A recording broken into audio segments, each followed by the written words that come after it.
Hello.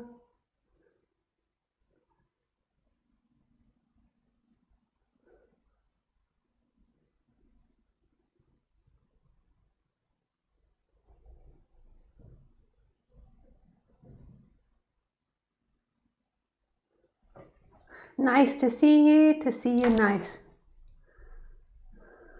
I just share this last link.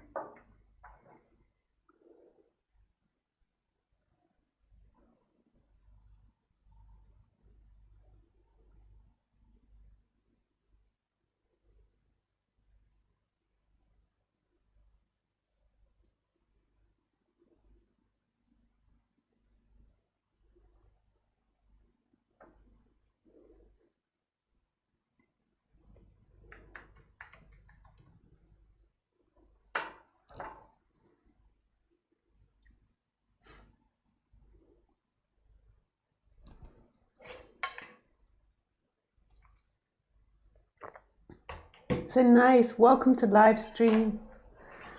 If this is the first time you've been on Livestream, then I'm going to inform you how it works.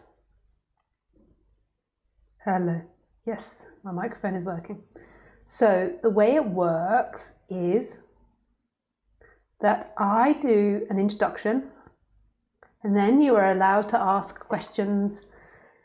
And you can do that through Skype. My Skype address is Lisa Cairns 12. I do these talks every Sunday and Wednesday here on my YouTube channel. So you just come to the YouTube channel and that's at those times. And that's French time. So Sunday and Wednesday at 6 p.m. French time, you can come and visit my YouTube channel. Make sure you always visit my website because sometimes I'm traveling. For May and June, I'm pretty much here all the time, but I'm traveling again in July. I'm in August. And then for September, October, November, December, I'm not traveling.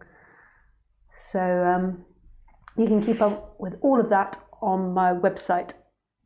If you want to join any events that I do, the next event I do is in London on July the 20th.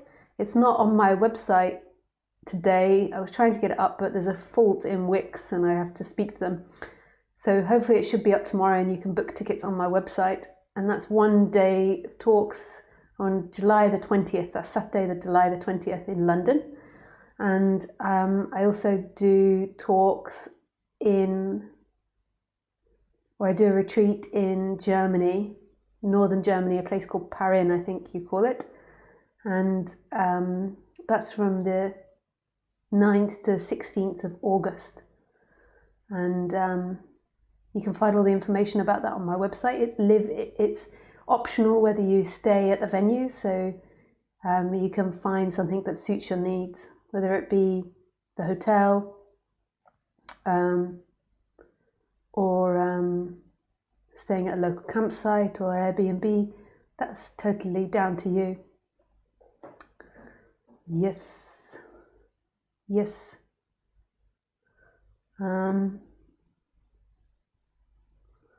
That is everything.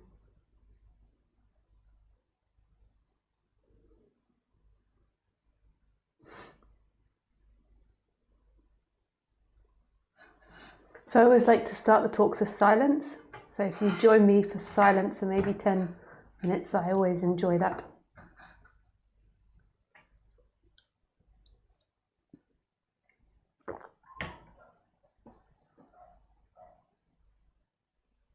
August. And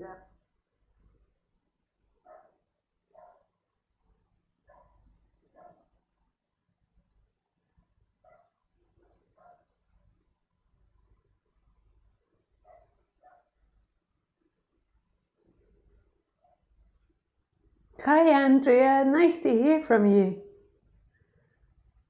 Really nice. I hear about you through Osborne and through Edith. So very nice to hear from you.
I am ready to speak.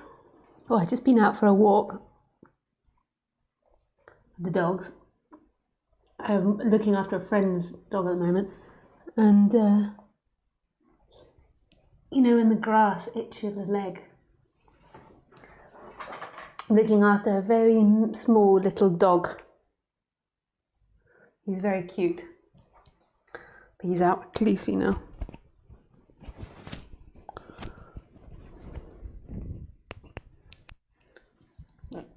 It's always unknown when you wear your clothes, like where you should clip this without it rubbing. So hopefully I can not rub it too much with my hair or with anything else. Okay, so to non-duality. Is there meaning to your life? Is that what I put? Is your life pointless? Non-duality with Lisa Cairns. Is your life pointless? So the way that we think is we think in opposites. We think that we know this floor is wood because it's not cement. We know that I am white because I'm not brown, although I'm pink actually, if we were really honest. White people are pink, they're not white. It's just, I don't know, some people didn't want to be called pink, so we got called white. Or I suppose I'm not pink, I'm like a yellowy, pinky colour. Anyway, besides the point. So this bottle is big compared to another bottle that's smaller. So we know that it's big in comparison. So our language works on comparison. It's really amazing the way our language works. The way that we deduct the meaning of what people are saying is by comparing it to lots of other things. So it's like our brain quickly works and it's like, oh, it doesn't mean that, it doesn't mean that, but it means that. And we have all these sayings, like in English, we have something called head over heels, like head over heels in love. It means like you're doing somersaults, like, or that you're tripping over because you're so in love, like your head is over your heels, and like head over heels, and we know what a head is and we know what heels are because they're not the boob, they're not the arm, they're not the hand. So our brain is working super quick to deduct meaning from what we're saying. So our whole spoken reality and imagined reality isn't actually the way it is. It's the way that we've learned to speak and the way that we've learned to communicate about the way we think it is. So it's not fact.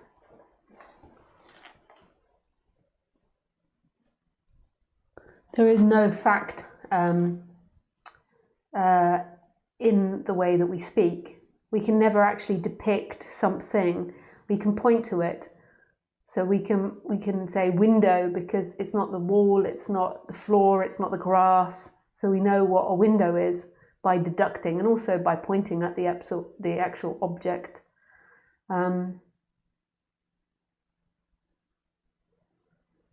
So we also have this idea that we formulated amongst ourselves that life should have meaning,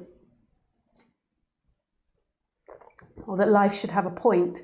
Prior to us thinking about if life should have a meaning or life should have a point, life still was, and it still was as it was, and that was irrelevant. But then we began to think of that as humans. Okay, so what's the point and the meaning to my life? So this can be helpful to understand direction and for the human to navigate through different options that it has.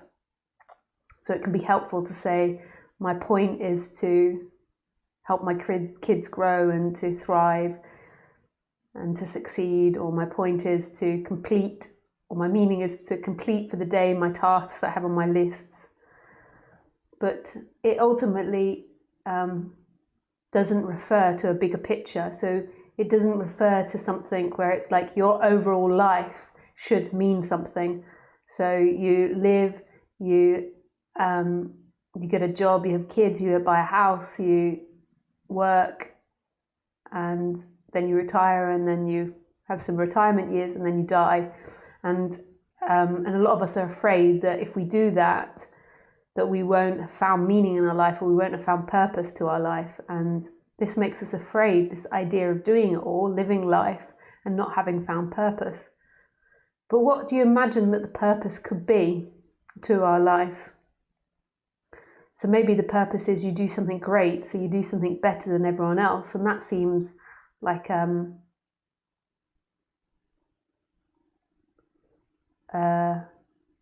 reasonable purpose, to be better than everyone else. So do something great, like create or invent something really good, or get a Nobel Peace Prize. So to stand out from the crowd, that may be to some people what meaning or purpose is. Maybe your meaning or your purpose is to be happy for your whole entire life. Maybe the meaning and purpose to your life is to find out what the meaning and purpose of life is. So you can see how people make up these ideas. Or maybe your meaning or purpose, this is a big one, is to save and help other people, to do something very altruistic. So we have all these ideas that we formulate in our brain, and this means that if we don't achieve that, if we don't achieve some form of specialness, then our life was purposeless and there was no meaning to our life. And if we look at percentages of how many humans there are, it's going to most probably be, percentage-wise, that the majority of humans don't do something that stands out. Because if something stands out, then it means like 1 in a million can do it, or 1 in 10 million can do it, or 1 in a billion can do it. So in order to stand out and be successful and do something really special, like win the Nobel Peace Prize, or invent something that no one else has thought about, or write a book, or write your memoir, in order to do that, it's more than likely going to be few and far between people that have that. So that means that most people in life, if that's what the meaning of life is, and that's what the purpose of life is, most people are never going to attain that.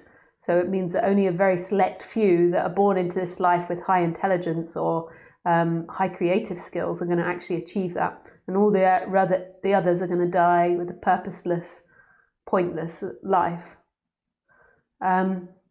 So for that one, for the first one that we suggested of what could be meaning or could be purpose, then we have to put this aside, because we realize actually it's really exclusive. Because if we've got a certain amount of humans and all of them want to find purpose and meaning to their life, then how can all of them be super successful?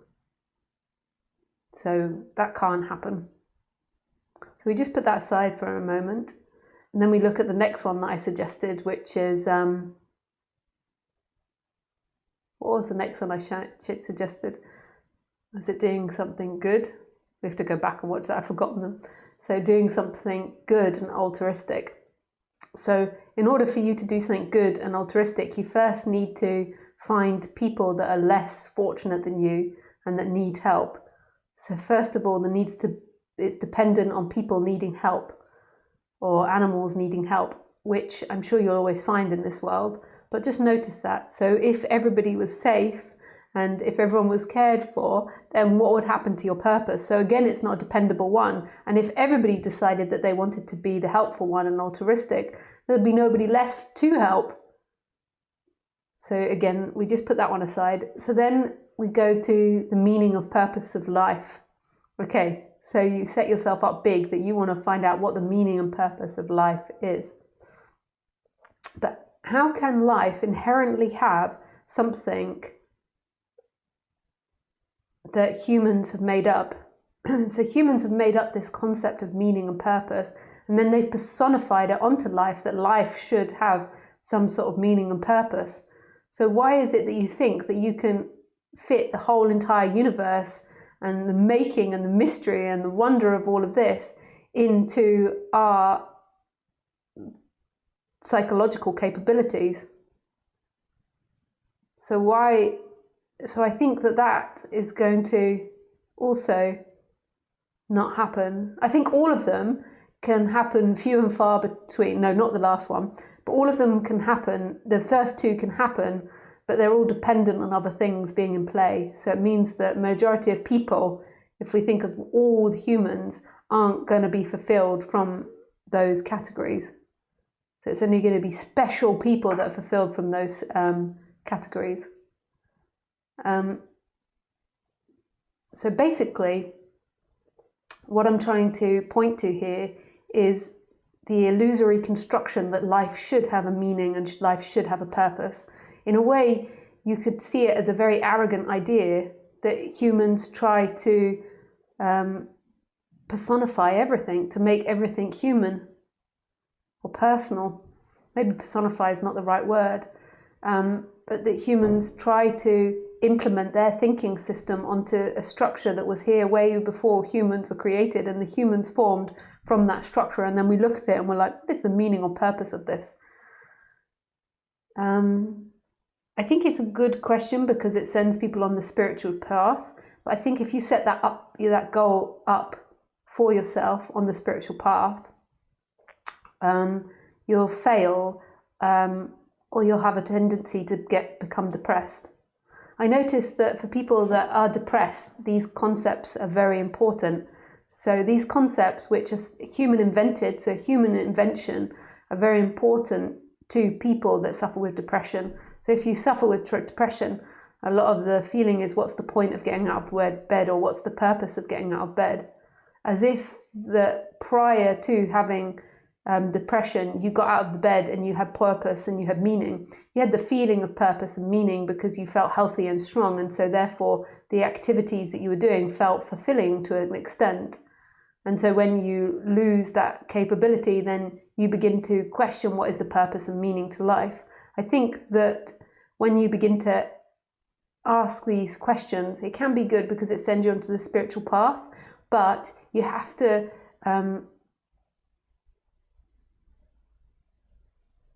exercise your creative thinking by realizing that language is limited, and that putting your ideals or humans' ideals onto life, which is way much bigger than humanity, will be an impossibility. And predominantly the idea arises because you feel dissatisfied. So you feel a sense of dissatisfaction. So when you wake up in the morning, you don't feel eager to get up or to do things, you feel dissatisfied. So then you try to find a purpose or meaning to encourage you, to give you energy to do things. But actually, I would suggest that the more that you see life as absolutely meaningless and without point, the more that you'll enjoy the simplicity of simply being. That seeing that these ideas are irrelevant to find meaning in why you drink your drink, or why you're speaking to your friend, or why you're doing the garden, to find meaning in that concept, like that I want to become a great gardener, actually removes you from what you're doing and takes away the beauty of what you're doing. Doing it just for the sake of living, just for the sake of being here, is its beauty. To try to intellectualize it and put reason on it destroys it. You can have point, so doing things like goals, like you're trying to make your garden look more prettier, but I mean, like you make your garden look pretty, and I mean, that's nice to do in the moment, but in the long run, what's the point of it? Because there is no point to make your garden look pretty, because eventually other plants will take over, or you'll lose control, or there'll be a drought. But the point is just in the pure intimacy of doing something. Like we do things, we're creative, just the creativity of doing it. And that's the purpose of doing things. And that's the healthy mindset, to not look at things too removed from what's actually happening. So to have the purpose, like I want to create the best garden ever so I can compete in a garden show and I can be known for how brilliant my garden is, and other people will see that I'm a superior gardener. All of that's irrelevant. Like that's going to distract from the actual intimacy of gardening. Like it's nice to have a pretty garden. Like I would like to do more gardening. I don't currently have enough time because there's other things around the house that I need to do prior to that.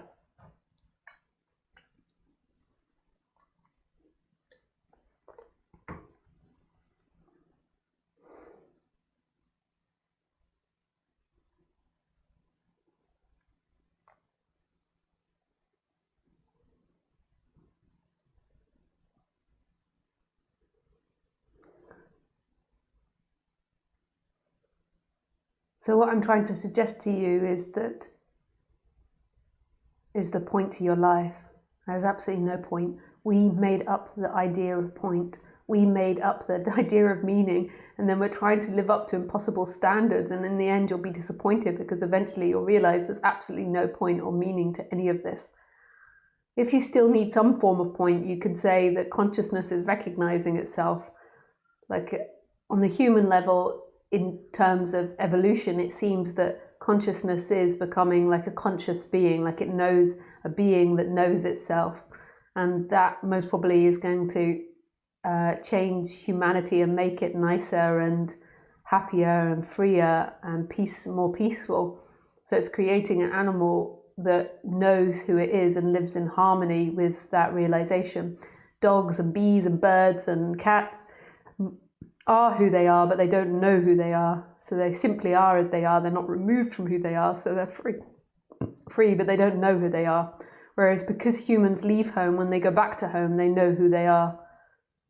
There's a knowing of it, which is really amazing. So there is maybe in humans like some sort of evolutionary progress that's happening, but at the same time, what is even the point of that? It's absolutely meaningless. Like if we have this peaceful society in the future on the absolute, like if you look out further and you look at galaxies and you look at solar systems, it's absolutely pointless that this small amount of animals live in relative harmony. Or if you look at it from consciousness perspective, it's something nice that we can talk about, and it's something we can strive for in humanity, but it's really also pointless to this moment right now. It means nothing right now, this utopia in the future. What matters now is what's happening now. It's something fun that we can talk about, or exciting, or a nice goal, but at the end of the day, there is no point that you're going to arrive at where you finish something. Everything is constantly moving and expanding and changing and looping in circles as well. And this ideal of arriving at a point where you find meaning or you find point is ridiculous. It's an absurd idea. No other animal is walking around stuck in this contemplation. The reason that it begins to arise is because of dissatisfaction, because of seeking. And the reason that seeking arises is because you're removed from who you are. It's got nothing to do with whether you have point or you have meaning. When you are who you are, the human will feel inspired to create, because that's the natural movement of the human, is to be creative.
So if you keep spinning in this dilemma about purpose and meaning and point,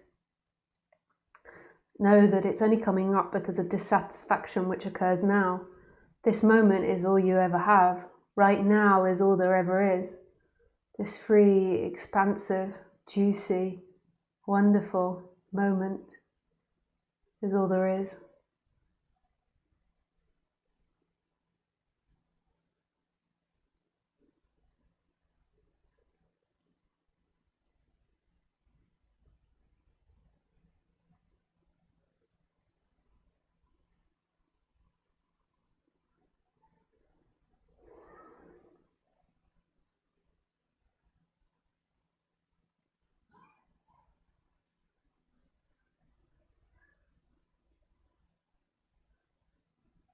This is it. Right here, the feeling of the bum on the seat, the hands on the table, the colours.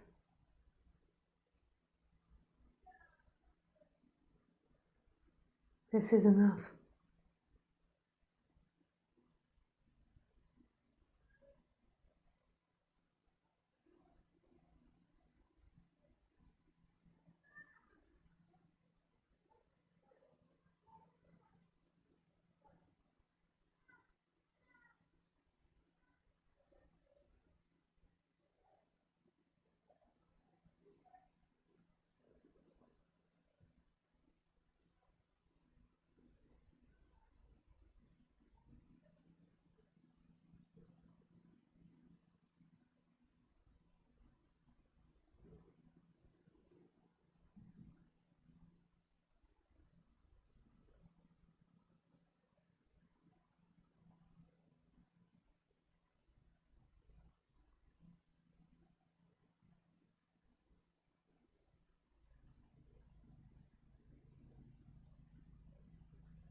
Okay, Thomas.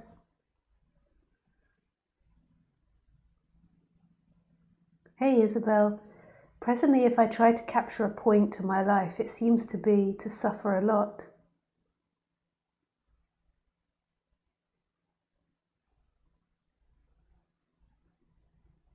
Feel pain and fear with tiny breaks from pain, anxiety, fear, anger, frustration, sadness. The lingering cart ever dangling, that maybe this unhappy, unpleasant, difficult existence will morph into not being what it seemingly is now. Yes, more of a description than a point.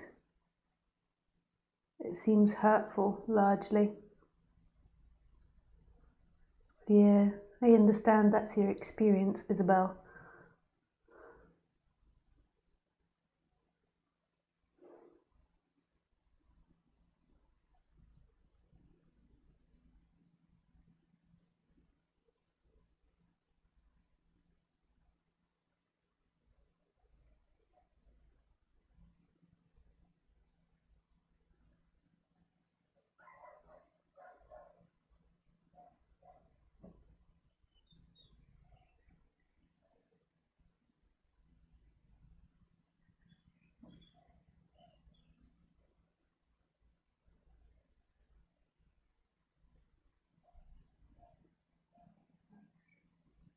So just feel that. That's what appears for you now. That meaning and point adds to the story of you. So right here, right now, there is no story of you. It's free. There is simply this life happening, and if that includes pain, that's pain. It's the birds. I don't know if you guys can hear, but my neighbours are digging a hole, I think, for a swimming pool, and they've got like a big truck in that's been going all day, like.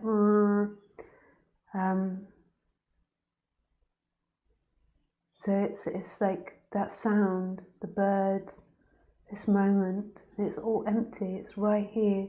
It doesn't mean anything. It doesn't equate to a story of you.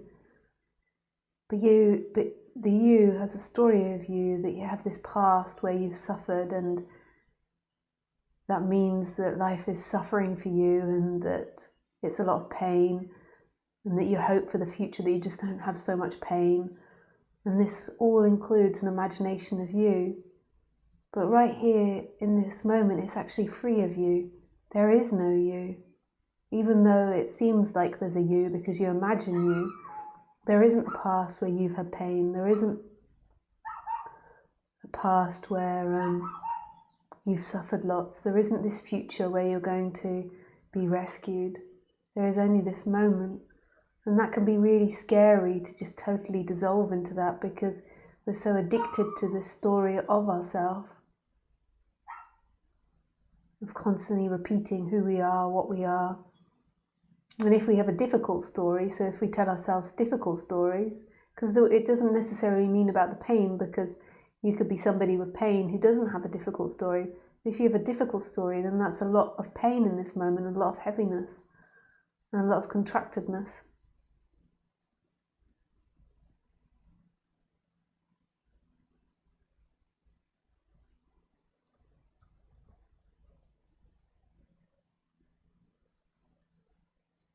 Thanks, Izzy, for sharing. This is it, right here. It's so empty and full simultaneously. It's so vast. There's nothing to worry about here. I sing this, and then maybe there's like this little twinkling of remembering that there's something here. This is it.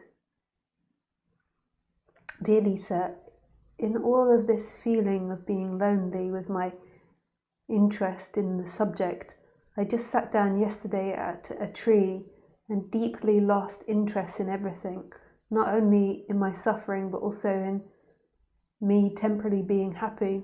After some time, it felt like I was falling asleep, and when I woke up, the perception was gone that there is some separate center of attraction, of attention that I would need to direct on objects. Now it feels there is still suffering, but what is gone is that person that can do something about it. Greeting from Germany, as I really appreciate how lovely you are there, for the people with your teaching. I don't know what you mean in what you say, but it sounds beautiful. Or it sounds like something shifted for you. We often have these mini awakenings along the way, and shifts and realizations. And all of it's just taking away the lie, the illusion.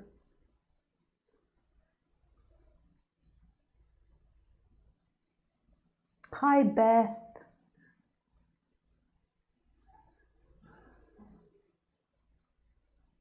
Hi, Andrea. Thank you. With pleasure.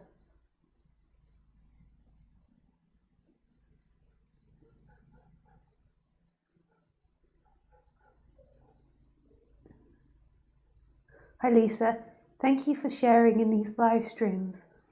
Along with you, I have been listening to Jim Newman and Tony Parsons a lot lately.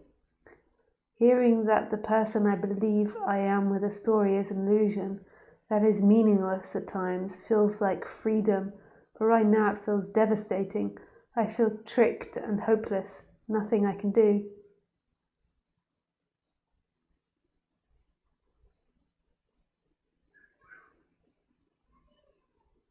Devan.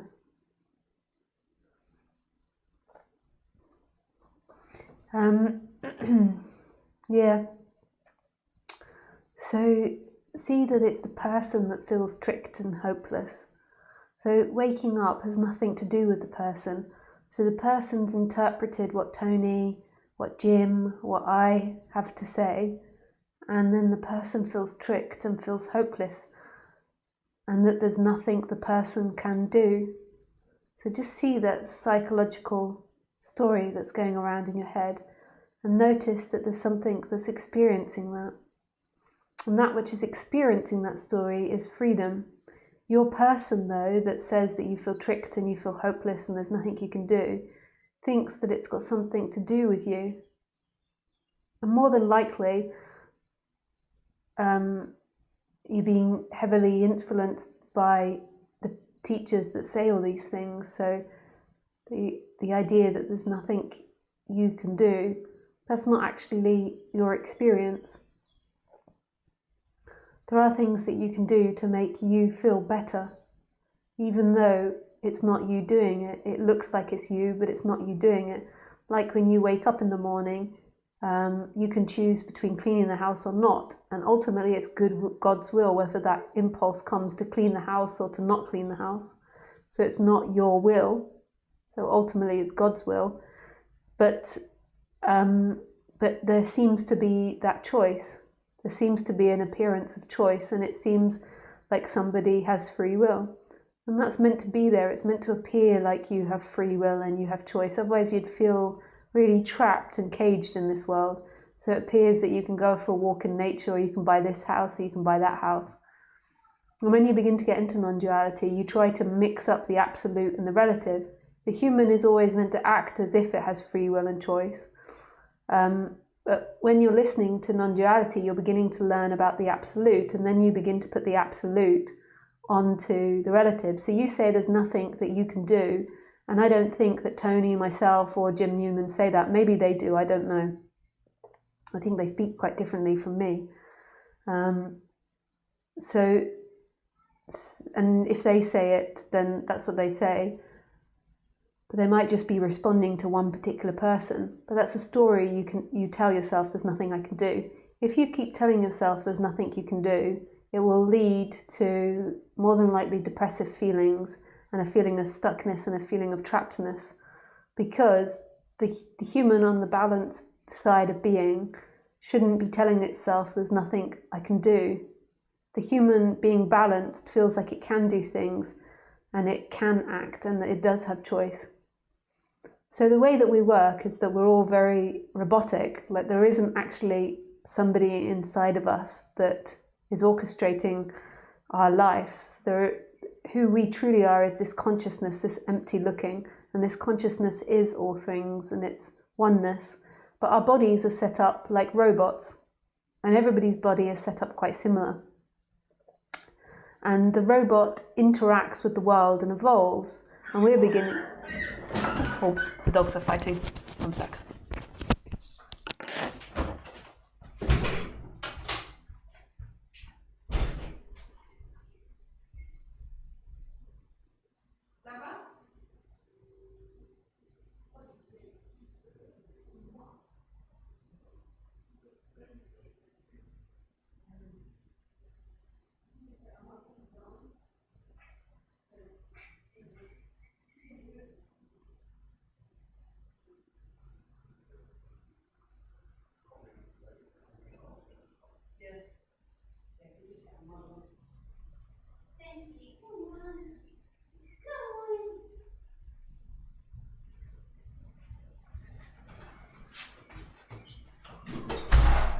Little bit of a disagreement between the dogs.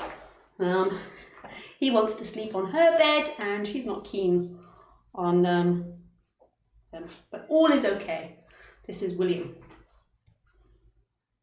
You're a good boy, William. I don't know if you can see him there. There he is. Yeah, you're a good boy, William. Did you want to sleep on Khaleesi's bed?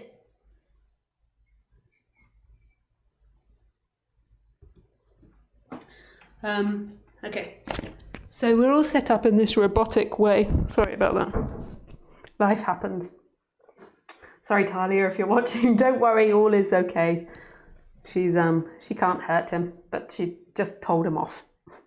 He's okay. He's had a good day. He's being walked and fed well. He's very happy. Just a little bit of a disagreement, wasn't it, William? A little bit.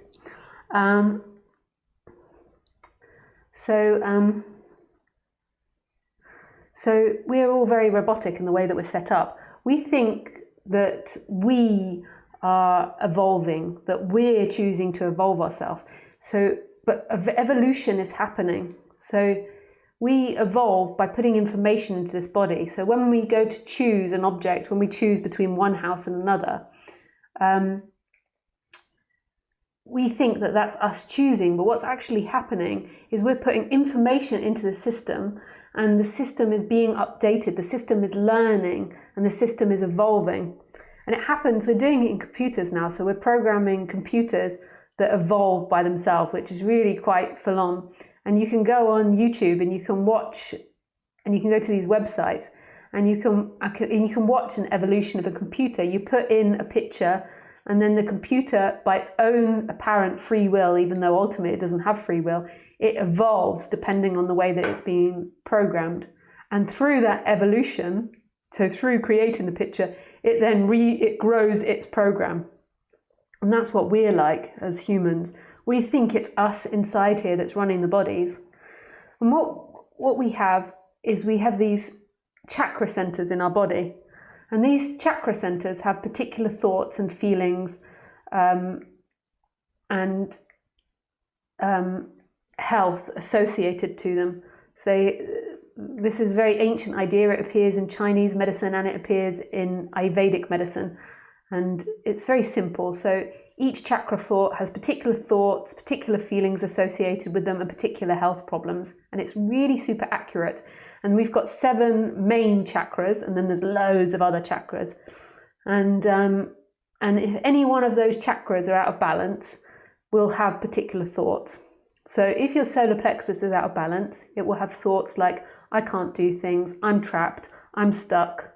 And when I say out of balance, I just mean negative, like in its negative. It's out of balance because it's stuck in its negative. I'm stuck, I can't do things, I can't affect the world, I can't choose, good things never happen, I'm stuck in this, life won't get better, life is pointless, life is meaningless. When it's in its positive, it feels like it can do things, it can complete the task, life will work out, things will work out, life has purpose and life has meaning. And that purpose is just now when you're doing something. So if you're in the positive and you have a positive solar plexus, then when you wake up in the morning, you'll feel quite motivated to do things, and you'll feel like you can do things and you'll have energy to do them. If you have it in the negative, as soon as you begin to do things, you'll get exhausted because you'll be telling yourself unconsciously, and your chakra will be vibrating on that level, I can't do things, I'm stuck. And then it will keep feeling like it's stuck. And this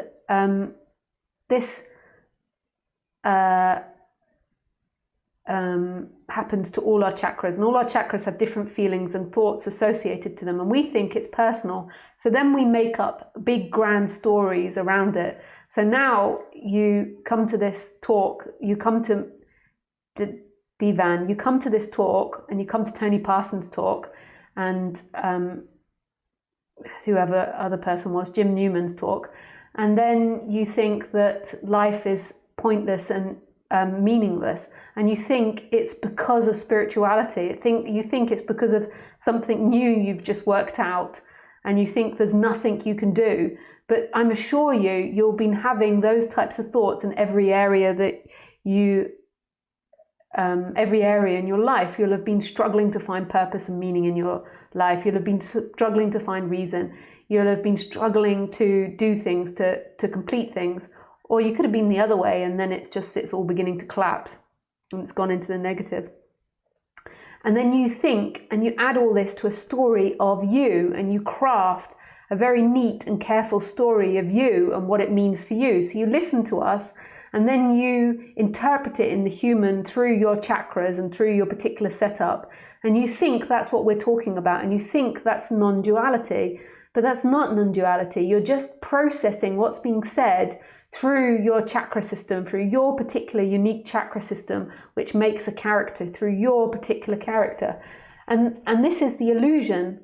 So everything that you think about non-duality, everything that you think you've learned from us teachers, and now you're saying to yourself, and you've had these realizations, you believe that belongs to you, and you believe in this story that's moving in time. You might even feel irritated now that I'm challenging this, which again will be in the solar plexus or the heart, because you might feel unloved, or like I don't love you. So the heart goes into the negative, like I've rejected you, I don't love you, but it comes in defense and comes up as anger, like how dare she say these things, and it pushes it away. But maybe you're not, maybe you're really enjoying this.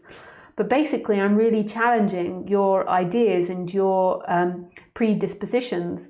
So all it is a part in your body resonates in a certain way. So then you take particular things from the talks. Somebody that's got a very positive solar plexus and it's really like in the positive, I can do things, and I can do it and I will make it, might feel really inspired by those talks and might not even take away, there's nothing I can do, there's no point, there's no purpose. They wouldn't even see it or hear it like that. Like, why are you hearing it like that? And then adding it to a story of you. There is no you, there is just this moment, and that's got nothing to do with you. Like, you comes and goes, these thoughts, these feelings come and go and move past like clouds in this, who you are, this moment. And that's freedom, really seeing past this illusion of the chakra system, of the body, of the feelings, of the thoughts, of the ideas, of the health, of everything to do with the body. And then in another way, you also see that you're not the body, but then you see that you are the body, and the body is the world. Like, everything that you feel and think is the world as well at the same time, which is quite confusing. And don't worry about that part. But what I'm trying to really challenge is any interpretation you have now is based on your particular up-to-date genetics and conditioning and the way that your chakra system is resonating. And you can do things, even though it's not you doing it, to make your current experience feel better. You can balance your chakras and you can challenge your chakras. So when your chakra is in that feeling of I can't do things, you can teach it to respond more in that you can do things, and that your life has meaning, not as in like it has a long-term meaning, but that scrubbing the floor or cleaning the toilet has meaning because it is. Like, and because it's your list of jobs to do, and that is meaningful enough. Like, just that is your list of jobs to do for the day, and that has enough meaning. You don't need this grand, like, big meaning, like I'm scrubbing the toilet because it's saving humanity and it's stopping the whole world imploding right now. You don't need that meaning. You only need that meaning if this is out of balance and you're trying to get yourself more balanced and more hyper, and like needing this high excitement to feel motivated to do anything. That shows that there's solar plexus imbalance if you need high excitement to motivate you. Like saving the world by cleaning the toilet, you know, like.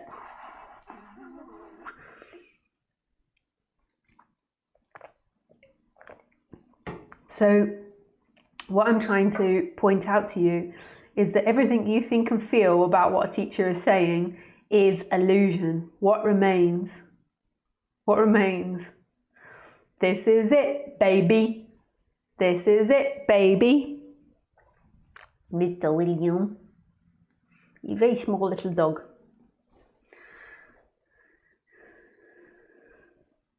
Very small little dog. Oh, you're such a good little boy.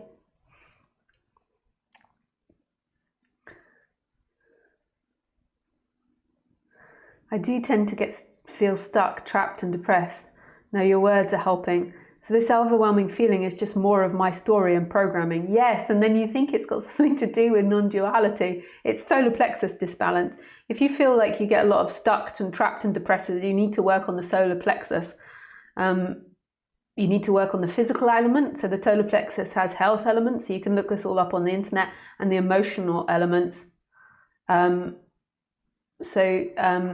So what happens when you get into stories of feeling stuck and feeling depressed? You need to go in it and really acknowledge that feeling. So feel it in your body. So often when we begin to first start feeling our body, it's all just tense. So it's really hard to feel. But if you give it time, you'll begin to see that those feelings of feeling stuck and depressed and angry and frustrated are in the solar plexus. So just put your attention into the solar plexus and give it some space. Allow those thoughts to be there, like the basic thoughts that are coming up, not the story that comes on top, like getting into non-duality and then thinking, yes, life is meaningless, life is hopeless, and there's no point to doing any of this practice. Not these types of thoughts, or my work is pointless because it's boring and everybody's boring and it's just the same thing every day. Not those ones, the deep down ones that feel like life is hopeless, life is pointless, I'm stuck, nothing ever works out for me. And you begin to acknowledge them and feel them in your that solar plexus, and you'll know when they're true thoughts, because it will just click. It will just, when you've got to the base of them. And then once you've got to the base of them, once you've really acknowledged them and felt them, then you say the other one, you put the other story in there. So this is the reconditioning part, and you say, and you begin to imagine the opposite. Like, life has meaning, I have purpose, my life is meaningful, I can choose, I am strong, and things can get better. And you'll feel that energy vibrate in a more positive way. And then also there's things like chakra meditations that you can do. There's loads of them on the internet. You can come to my retreat and learn some. You can do my online retreats if I ever do them, or you can learn from stuff off the internet where you do breathing exercise, or you do movements to help shift this energy out of your body. And this is just going to relax the person. This isn't about talking about the absolute, because who's experiencing all of this? But this is like if you've got a broken leg, like this is part of your body system that's getting stuck in a story. And I do think they tend to go hand in hand, like when you're waking up and hearing the truth of who you are, there does tend to be a balancing out of the body and the system, because if you're deeply contracted and tense the whole time, how can you hear the beauty and the wonder of this? Like, how can you begin to resonate with something that's deeper? You could say in a way like that resonance is beyond the person, so it bypasses the person. But from my personal experience, when the person is so involved in itself, there's so much concentration on that, then it tends to be missed. But in one way, it does have nothing to do with the person. Like, it's consciousness and aliveness and presence is free, even if you're suffering or not. It's free. Who you are, the looker, is free. But I recognize with a lot of people that I work with, not all people, but a lot of people like I work with, they sometimes need to be sorting out some of the human stuff, and then sometimes they can spend months and months just listening to non-duality and then some human stuff. That's my experience.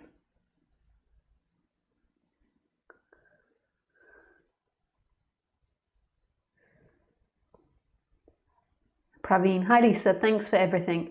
If there is pain at the present moment, I know that if I do something about the cause of the pain will go away. So then how can I say that there is no story? If stories change, so will my pain. Yeah? But the story is something that you made up. Who are you without stories? Who's left without stories? Who's experiencing all those stories? Who? So the stories aren't real. Like the way that you tell your story is different from another way, like the way your parents tell your story, or the way another person sees it. There's no fixed stories. But if you change your apparent relationship to that story, then more than likely you're going to feel better. But it's like an endless dance, because you can't control this life to constantly have pleasure. Like, so you can't control this to always have good stories, to always have good experiences. And you don't, that's not what you want. What you want is just to deeply relax in this and just to let the pain and pleasure come. You just want to be deeply home now. Like, pleasure is that sensation of eating food. Pleasure is, like making love, but you don't want that all the time. Like, do you really want pleasure all the time? What you want is a deep-seated contentment in everything. And that contentment is knowing who you are, which is this moment. It's the collapse of seeking to maintain pleasure, to maintain a story of positivity or goodness. It's this craving for pleasure to always be there and avoiding of pain. And that craving, that seeking, is what creates this illusion of self. This idea that you are somebody moving through time, and your constant fixation is on these good experiences or your experience. And you know this emptiness of self, like when you're driving and you're completely like involved in driving, like the body's functioning, the body's driving, and yet there's nobody driving, it's just empty. Like all the world is coming and disappearing and appearing and disappearing in a vastness. Like driving is such a great one for that, because when you're driving, it's often like a really good meditation, because there's nobody driving, the body does all its stuff, and there's this empty looking where it seems like the world is going past you, but actually the world is in you. And it's like you are still and the world is moving in you. You are that still watcher, and it seems like it's moving past your head and everything, but actually it's there is this stillness and there's this movement happening too. You're also the movement as well.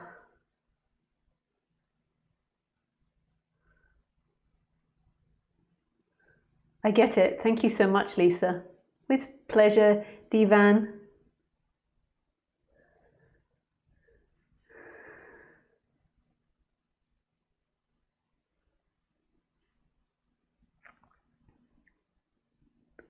Hi Ines, dear Lisa. The most painful thing I've discovered is that I've been manipulated and trained by narcissists all my life. Yeah, my father, to provide him with emotional supply, took me 33 years to accept that he and some other people simply do not process emotions the rest of us do. Some people are not capable or interested in creating intimacy. Personality disorders seem very and harmful to me, very real and harmful to me. What's the non-dual perspective on this personality disorder? Thanks for sharing, loveness. I just want to say I'm not an expert on personality disorders. I didn't know that narcissism was categorized as a personality disorder.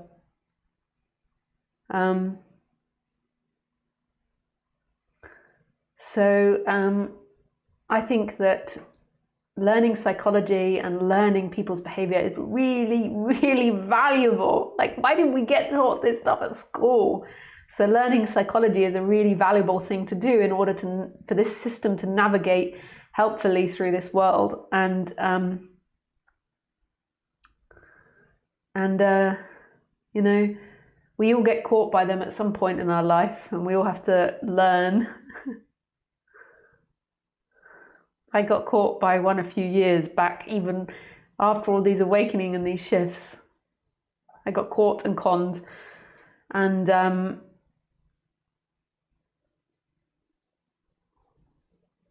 the most helpful thing that I learned from that experience was that they're never going to apologize. They're never going to take any responsibility. And they'll have set up ways in order to make it look like it's all your fault through gaslighting, through destroying your reputation with those people, and you just have to accept that that's never, that when you come in contact with people that don't have empathy or a narcissistic personality, that there's no reasoning with them. I had such a great lesson a few years ago. I always thought that everybody had the ability to empathize naively, or I always thought that everybody had the possibility to pick kindness and love over greed, separation, and selfishness. And I got proved wrong. I realized that there are types of humans that are really born differently. And in that, in realizing that, it helped me navigate better through my business. Like, when I say business, like public figure and the business side of my work, when I first started getting popular, it happened really, really quickly, and I wasn't that popular, but I had a lot of people trying to get things from me. I realized why it was so intense in the beginning is because a lot of people thought, I think, that I would be the next big thing, because I got popular really quickly, but then I pulled back and I didn't let that happen. And what it meant was that whenever something like that happens, all the people that are only focused and fixated on what they want come out and try to get a piece of you. And it was such a good lesson for me, because I really, truly in my heart believed that everybody had the capability of goodness and kindness and sharing, and that it was just the only reason that they weren't like that, it was just because of past and things that happened to them in childhood. But now I think that narcissism can be effect of childhood and the way you're brought up, but it also can be a biological thing where people are born into this life without the ability to empathize. And it helped me to have more compassion and understanding of these people, and understanding their dynamic. But it also helped me realize that I have to identify these characters and remove myself from the situation, and that is my responsibility. And so I then learnt lots of information about it, and I now try to identify it when it's happening in my life. So I now try to navigate better. And when you are really empathetic and you are into spirituality as well, you always want to give people the benefit of the doubt. And I'm always wanting to reflect if it's my projection or if it's my way of seeing the world. So I never like to go into a situation and be like, this is what I think, I always like to step back and reflect and make sure that I have a fair and balanced view and ask other people's opinion. And that's how these, especially spiritual narcissists, get you. So you've got to, they prey on that, on counting on that you'll reflect on things.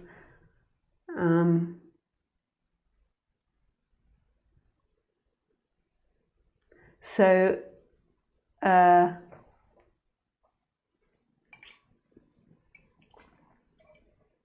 best thing that you can do is inform yourself. And if you have any hate or resentment or anything left over, maybe you still have that. I don't really have hate or resentment or anything like that for these people. There can be anger that comes up sometimes when they trick me or if they get me again, but it feels quite pure and it feels like a relaxation. It feels a lot more relaxing now that I've come and realized that they haven't got the possibility to change, so I can just give up on them. Like, I don't have to sit and teach them or offer them time or try and help them to overcome it. I can just cut it out from my life. So, but if you still have hate or blame or anything like that, then you have to release that from your body and see that they're not the doer, that they couldn't help the way they were, just like you can't help the way they are, that there is nobody that individually does life, like it's one life moving, and they're a part of our society, and they're part of what brought our society to the point it is. If we had a society that was all empathetic people, I suspect we would have been wiped out. We needed people that made brutal decisions, that lacked empathy and could do really harsh things in order to survive in this world. And now hopefully we're getting to the point where we can breed them out because it's not needed anymore. But that will happen when it happens. It's not your responsibility to do that, to breed them out or to have any judgment. So the best thing that you can do is let go of those feelings in your body and trust yourself, like trust your judgment. Like, it's so, like, my body reacts quite clearly and obviously when I'm interacting with someone without empathy. The problem is I then have empathy for them. So it's just seeing that and acknowledging that and not getting stuck or trapped into it.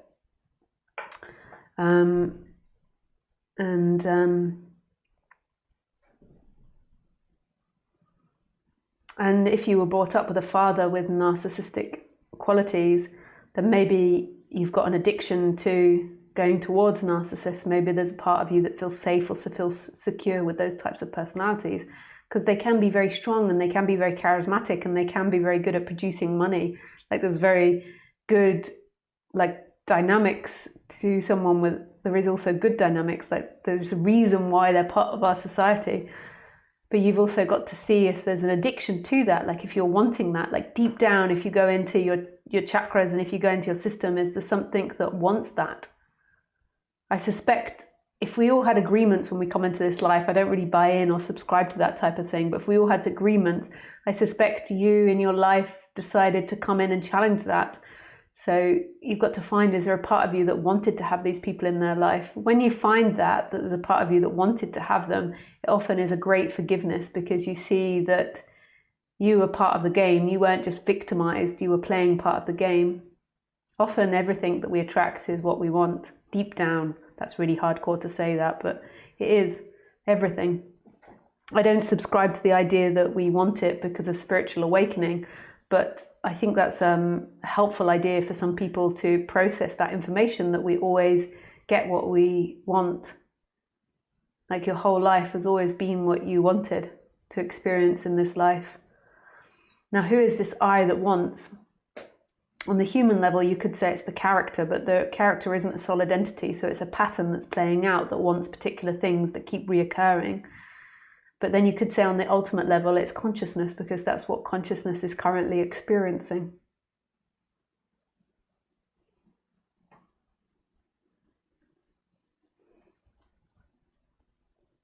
Thank you for your question.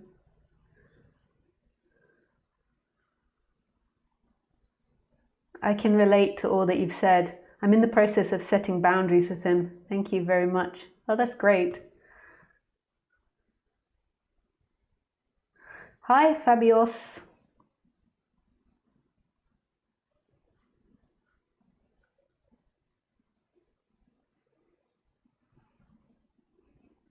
Hi, Lisa. In this period of my life, I wake up in the morning with a lot of mental pollution, and I just lie down on the bed with no energy and the feeling that life is shit. It's the solar plexus out of balance. Is there some method of healing that I can practice by myself? Thank you and good evening. There is this meditation technique that I like. So all the things that I teach, like going in and noticing it and seeing it's the solar plexus, and then saying what it is you want in the opposite.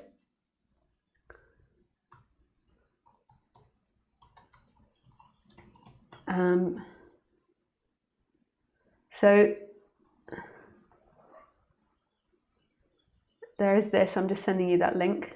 So it's like, it's called Osho chakra breathing meditation. Like doing this every day when you wake up will be really helpful. And also practicing what I teach about going into that, and then, so see what it is you want. Like, do you want it to be purposeless, or do you want it to suck? And then there's another part of you that wants something positive. So what is it that you want in your life? And trying to identify that and notice when it's happening. Like I've spoken about it many times. Oh, you good little boy.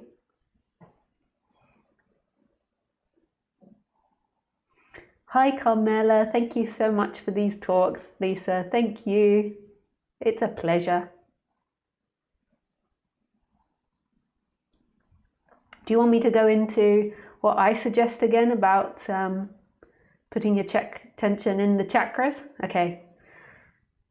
So what you do is you go into the chakras, so the solar plexus, and the solar plexus is saying, it's pointless, it's hopeless, I can't do anything, I feel stuck, I don't want to be here, life is shit, I want to die, there's no point to life. So you go and you do all that, and you can like scream it out. You can like stand in your room and really scream out these thoughts, like, fuck this, fuck that, fuck this, like really let that energy out of your body. And when you feel that you've come to some sort of rest, and when you also see that there's a part of you that wants that, there's a part of you that doesn't want to give it up, there's a part of you that's attracted to it, then begin to ask, like, is there something else that you want?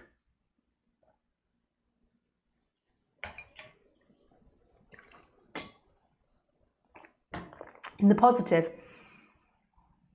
So anything that you want to imagine from that place, like imagining that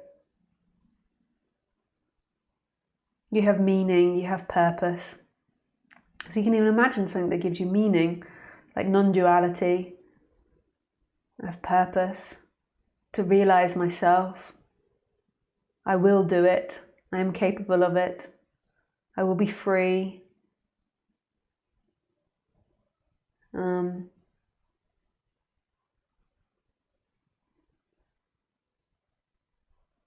I will succeed. I will have the life I want. Whatever it is that you want in life, you'll find there are things that you want, like a nice home or a security. Like, and you can just give yourself that, and you'll notice that that gets better, that area gets better, and it lifts and picks itself up. And this is a habit. It's just simply a habit of retraining yourself there to be more balanced. And then once you feel like it's picked up and you feel better, then begin to see that all of this is happening in this moment. Whether your story is that life is shit or life is great, there's something that's always present and here. And that's who you are. This free, undivided moment that's here.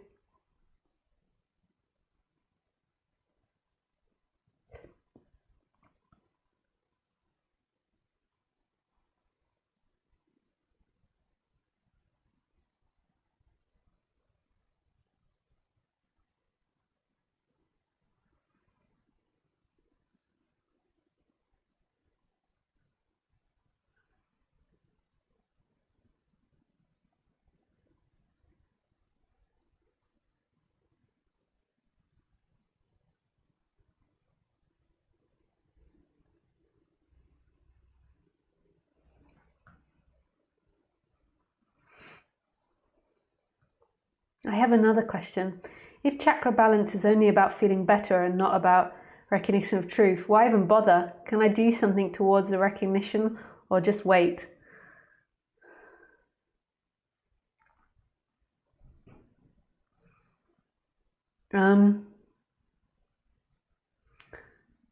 Yeah, you don't have to bother if you don't want to. But it will make everything feel better. It's like if you've got a thorn in your foot, like you don't have to keep walking around with a thorn in your foot. And this idea that you just wait, I mean, it's the wrong idea. Like truth is right here, truth is now, and then it's this idea that you wait and it's going to happen. What if it doesn't happen your whole life? Why not just rebalance yourself and make yourself feel more comfortable inside the cage, inside the prison of you? It's like being locked inside your house all the time and deciding to live with shit dripping down the walls and piss all over the floor and sick. And then you're like, what's the point? Because one day I can get out of this house. You've got another 40 years in that house. So why not appreciate your body and make it healthier and wiser? And like, this is your machine that you're experiencing through.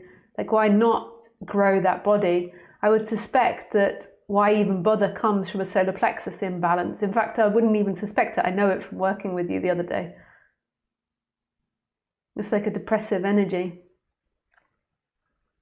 It's like it feels like too much work. And this idea of waiting for non-duality to something suddenly come and you don't have to do anything, like you just wait for it, that fits in with that solar plexus disbalance. Hi Gina. Hi Lisa. Hi. Would you say that it's fundamentally unknowable why or how someone can finally let go of the story of being a person? Eventually it seems to create enormous despair if it doesn't happen. Mean awakening experiences get older after a while. No, this despair is happening because you're carrying on living inside the prism of you and you're not dealing with you. And the despair is growing because your system is out of balance. The despair is growing because you have this idea that you've got to get to enlightenment in order to save you from all your problems now. And that enlightenment isn't working and you're stuck here now. It's just like if you were poor and you're imagining more money, or if you were lonely and you're imagining comfort. It's just the same. And really what you're doing the whole time when you're dreaming about non-duality is you're still not dealing with actually what's here. And what's happening here is you're in emotional discomfort because you've got false ideas about yourself and the world. And your chakras are all going crazy because of all these false ideas, because the false ideas create the disbalance of the chakras, and then the feelings create disbalance in the thinking, and enormous seeking is formed. And then there's lots of seeking energy, always trying to avoid this moment. So then you end up drinking alcohol to try to numb it. I'm sorry, I know, Junus, I know that's what happens. And you've got to deal with the emotional discomfort that's happening now and balance the system. And I would put all energy into that. And then when that happens, when the system becomes more balanced, more than likely it will be easier to hear and recognize that this is it. When you're in deep suffering and deep disbalance in the body, there's too much focus on yourself. When you're really like contracted, how can you hear that this is freedom? It could be heard because consciousness isn't connected to the body, but more than likely, from what my experience is when the person's deeply suffering, there is a deep contraction into consciousness. A deep contraction in the consciousness, even though consciousness can't be contracted. It's like the person like really owns that consciousness. It's my consciousness. I am conscious. Hi, Lisa. Feel like talking. Hi, Vissal. Vishal. I realize I don't know how to say your name. Vishal, I always say. Yes, we can talk.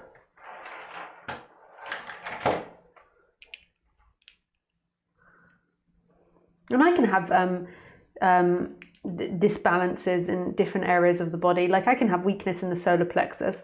I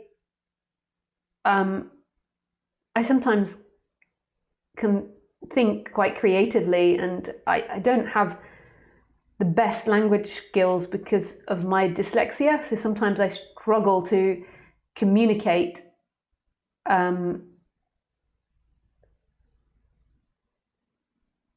or I feel like I struggle to communicate. My feeling is that I struggle to communicate with people sometimes, like they don't understand me. And part of it's because I'm thinking quite rapidly and quite creatively, and I know this subject really well. And so when I'm expressing it at quite a rapid, not high level as in there's a high or low, but you can't say that I'm speaking like Muji. Like Muji explains things really simply and puts it in like basic stories, and whereas I'm really going for it, and every time I do it in different ways, and it's just the way that my mind works. I'm not saying it's better. And when I speak with people, I can see sometimes they're getting confused or not understanding. And that happens to me often in life, not just on YouTube, but when I speak to my mother, if you try to explain something, or when I speak to a lot of people, I try to explain people, and they're like it's not something that happens a lot. Well, it does happen a lot because I surround myself with people that do understand me. But I can sometimes have that feeling like I can't communicate to people, and it happens in my solar plexus, sometimes even when I'm doing big talks to groups of people. And I can feel when it begins to go, and then I just have to rebalance it. Like I can communicate with people, and it's also okay that people don't understand me. The ones that need to understand me will, and I just have to shine my light and be myself. Like, and that feels wonderful. But I can feel when it begins to go, and that's a childhood trauma. Like at school, I was so trapped. I could understand sometimes quicker than the teachers realized what they were explaining about science or philosophy, but I couldn't pass the tests, and I couldn't necessarily articulate it, but I could understand it. And then I would feel trapped, like that there was like I was joyful and excited about these philosophies that they were putting forward, but I couldn't then communicate, or I couldn't expand on that, or I was moved down into the lower set because I couldn't pass the test, and it was like boring. Or that was normally what happened. So it happens to us all, and this is something that we all work on the human level.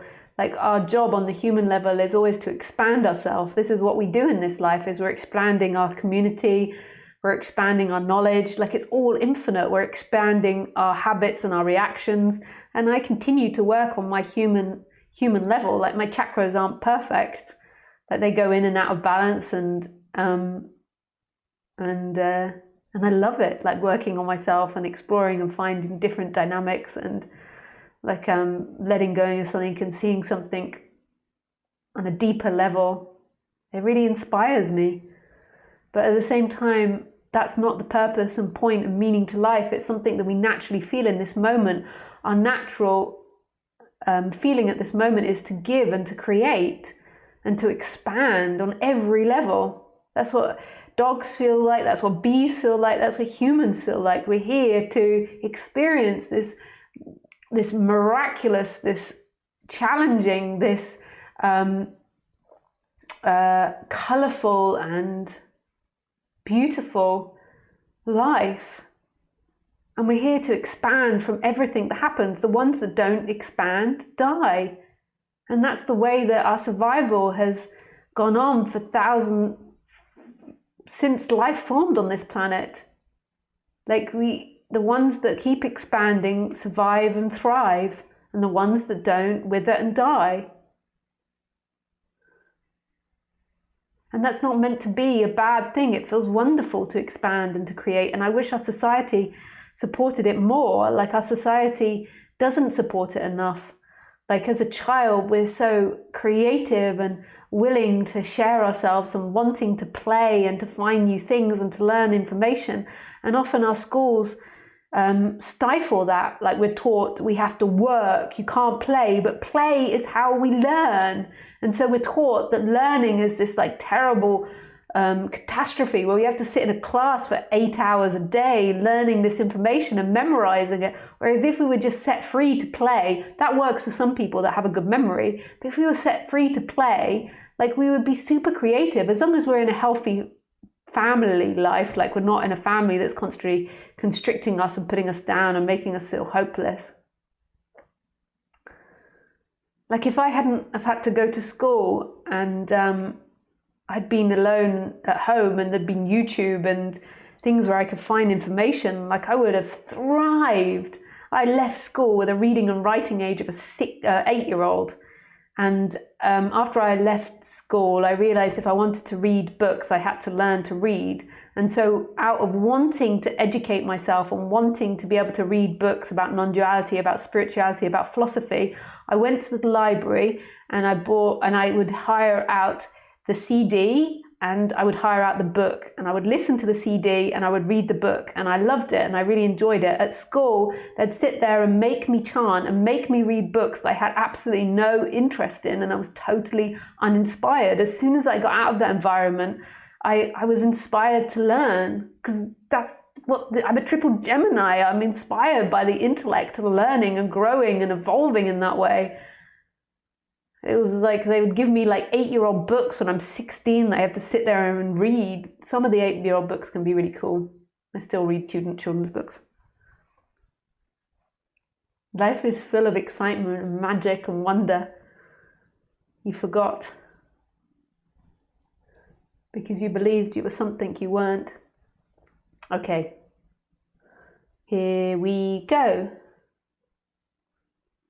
Yes. Cool, when you're ready, Vishal. You have to teach me how to say your name again. We might have been through this before.